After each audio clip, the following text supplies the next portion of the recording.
If they both press red, they'll both be in debt for $10,000.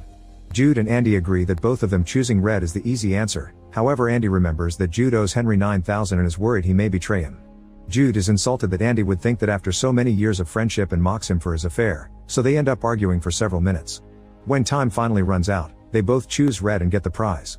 The officiator makes them check their phones and they confirm the money is already in their accounts. Then the officiator reminds them they must choose if they want to quit now or keep playing, which means being bound to the table.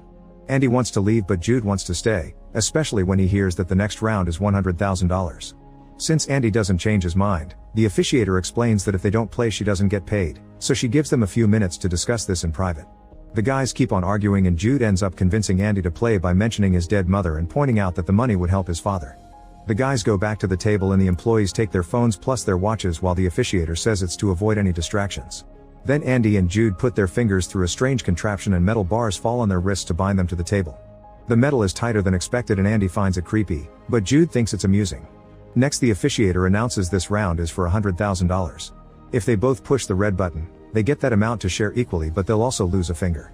The men can't believe what they just heard, but the officiator just keeps talking. If they press different buttons, the blue player will get all the money and keep their fingers, while the red player will be in debt for that amount and lose a finger. If they both press blue, they'll both be in debt and lose an entire hand. As the employees and the officiator say for those who watch, the discussion timer begins. Andy freaks out and wants to leave, but he can't remove his hand and the officiator reminds him he agreed to these rules. Jude thinks this will just be a trick for TV but Andy points out they're on an empty island in the middle of nowhere and nobody knows where they are, so anything could happen. He wonders what happens if he doesn't press any buttons and the officiator says they'll terminate him, but she doesn't clarify what she means.